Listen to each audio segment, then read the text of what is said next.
Good morning, world. It's Malo here at Travel Blogger.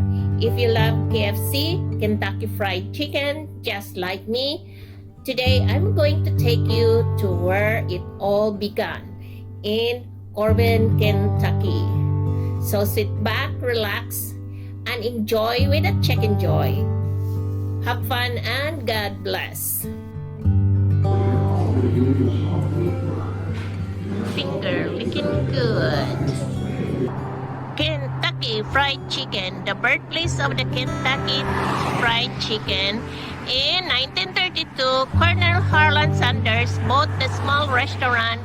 This site here, he combined good cooking, hard work, and showmanship to build regional fame for his fine food. His restaurant and a motel now gone flourished.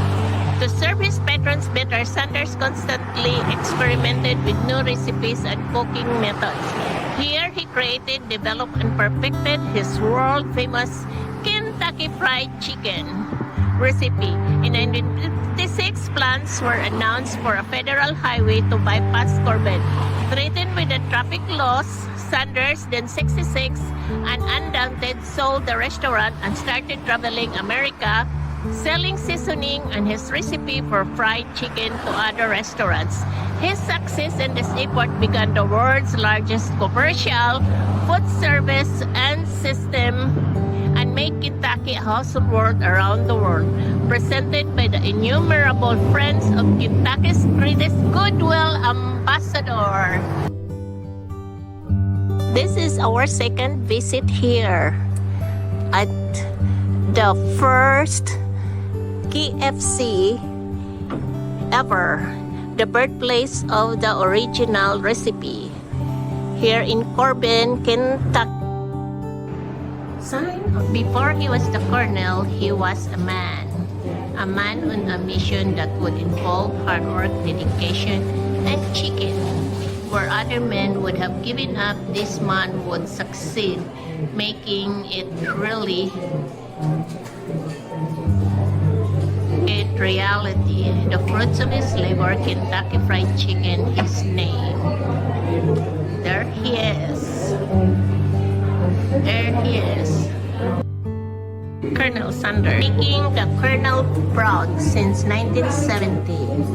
When John R. Neal joined KFC Corporation in 1967 as the director of franchising, little did he know how KFC would change his life, and now he would impact the KFC brand.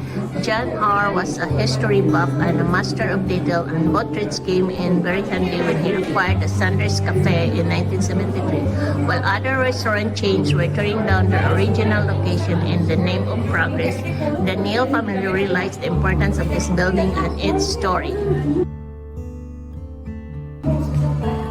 Harland started with gas station. This is the earliest of the Kentucky Fried Chicken. Harland started with gas stations, then grew into food service, fried politics, and public speaking.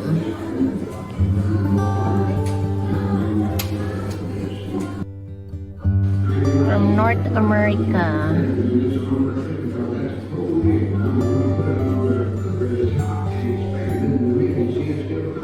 Philippines, 1967. It started in 1952 and then Philippines in 1967. Cool. Yeah, I just kind of put them around where the fat meat's disturbed. Get the best of it. KFC around the world. The kernel and history of the bucket.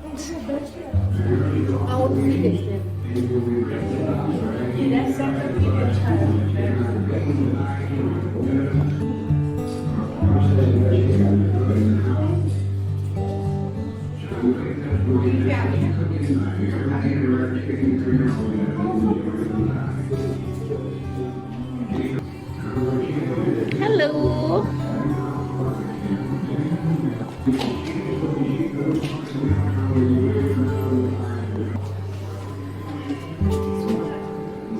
Yeah, just go on. And grows. Harland it's Pete Herman. National brand emerge. They get the benefit of the full 400-degree pack.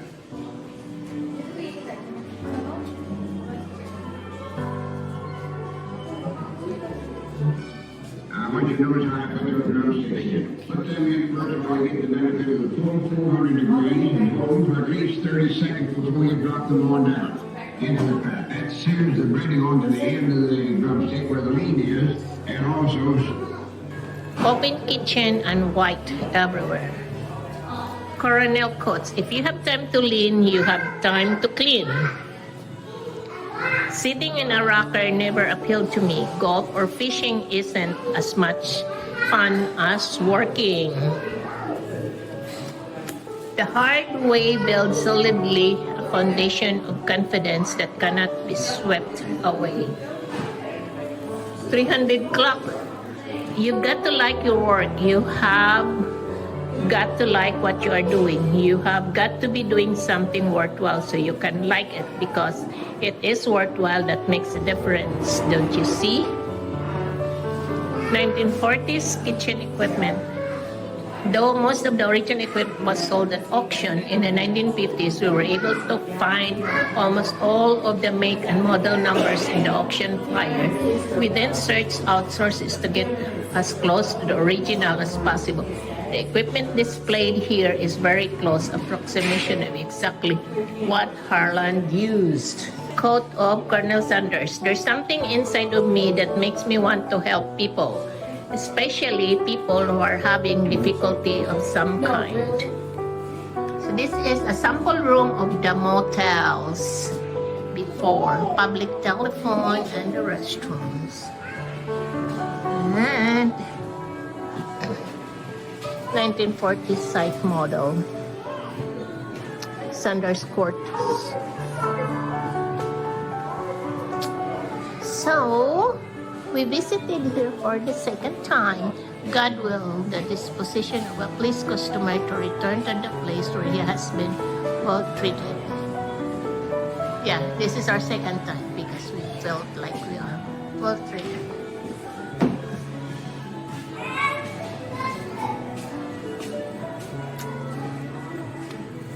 Colonel's coat to live by. A man will rust out quicker than he will wear out. Hard work beats all the tonics and vitamins in the world. Wow. One has to remember that every failure can be a stepping stone to something better. I ate where it all began.